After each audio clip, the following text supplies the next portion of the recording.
Ini adalah Vivo Y53s, salah satu lini mid-range dari Vivo di harga 3 jutaan. Jadi fitur apa aja yang ada di Vivo Y53s kali ini? Let's unbox it.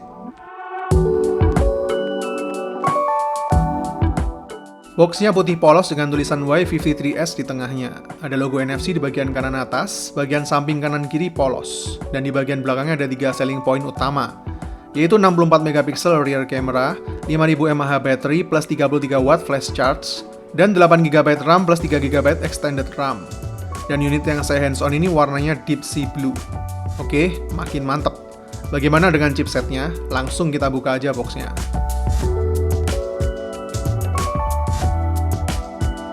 Pertama ada box yang isinya manual dan kartu garansi, softcase transparan, dan SIM ejector.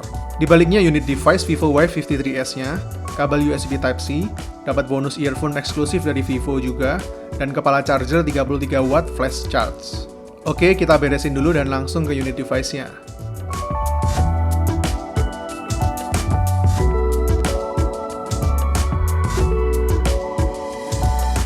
Mantap! Jujur nggak nyangka kalau sekarang desain Vivo Y series jadi semewah ini. Finishing body belakangnya ini sekarang jadi mirip banget sama flagship Vivo X series. Asli cakep. Material Agimate-nya ini juga ternyata keset di genggaman tangan meskipun kelihatan glossy. Nggak licin dan nyaman digenggam.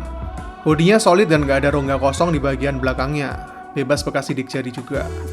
Kali ini mengusung tren di slim design, jadi premium banget desain bodinya sekarang. Berasa kualitas flagship tapi dibawa ke kelas mid-range. Vivo Y53s ini ketebalannya 8,38 mm dan beratnya 190 gram.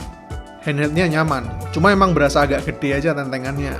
Tapi cukup wajar mengingat ukuran layarnya dan baterainya yang juga gede. Dan selain warna deep sea blue ini masih ada juga warna lain yaitu Fantastic Rainbow. Modul kameranya terdiri dari triple camera yang juga masih ciri khas Vivo, yang masing-masing 64 megapiksel net camera, 2 megapiksel super bokeh, dan 2 megapiksel super makro. Slot SIM card-nya ada di bagian atas dan punya triple slot, nggak ada lubang speaker di bagian atasnya. Di bagian kanan bodi ada volume dan power button yang sekaligus sebagai side fingerprint sensor. Di bagian bawahnya ada lubang speaker, slot USB Type-C, mic, dan jack audio 3,5 mm. Bagian kiri bodinya polos. Oke, kita nyalain dulu. Nah, ini dia tampilan displaynya. Bentang layarnya 6,58 inch Full HD Plus Colorful Screen, yang udah pakai teknologi P3 Color Gamut. Front kameranya 16 megapiksel AI selfie camera yang masih pakai desain notch. Yang buat saya pribadi sebenarnya nggak terlalu masalah juga soalnya tongolannya kecil dan bezel-bezel di sisi-sisinya ini udah termasuk tipis. Cuma bezel di bagian bawahnya aja yang masih rada tebel. UI-nya udah terasa smooth pakai Vantage OS 11.1. Cuma sayangnya layarnya masih belum 90 Hz.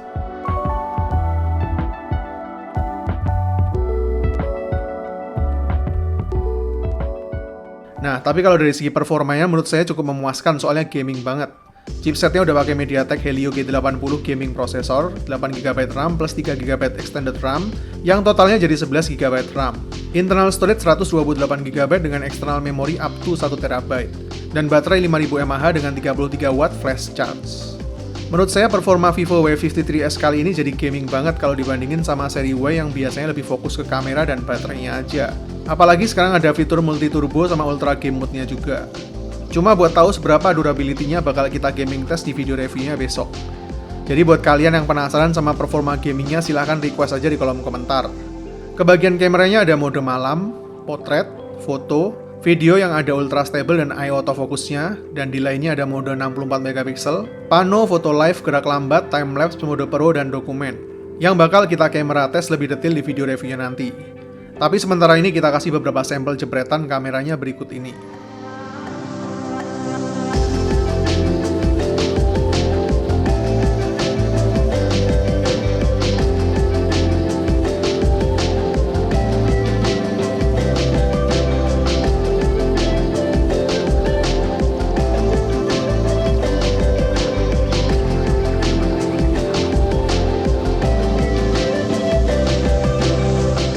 Oke, overall di first impression Vivo Y53s ini punya desain yang premium banget buat di kelas mid-range. Fitur kamera 64 megapiksel yang masih perlu kita buktiin. Dan performanya yang gaming banget nggak kayak Y series biasanya, ini juga menurut saya sangat menarik. Udah ada NFC multifunctions dan udah pakai 33 watt flash charge juga. Yang kayaknya mendukung banget buat daily driver. Tapi kita masih perlu buktiin dulu gimana durability baterainya kalau digeber seharian. Sementara ini yang saya kurang srek cuma di displaynya yang masih belum 90Hz saja. Tapi nanti lebih detailnya tunggu aja di video review kita besok. Vivo Y53s ini udah dibuka pre-ordernya mulai tanggal 20 sampai 27 Juli ini di JD.id. Jadi buat kalian yang minat, detailnya bisa kalian cek lebih lanjut di kolom deskripsi. Oke, segitu dulu video unboxingnya. Saya Vian, see you in the next videos.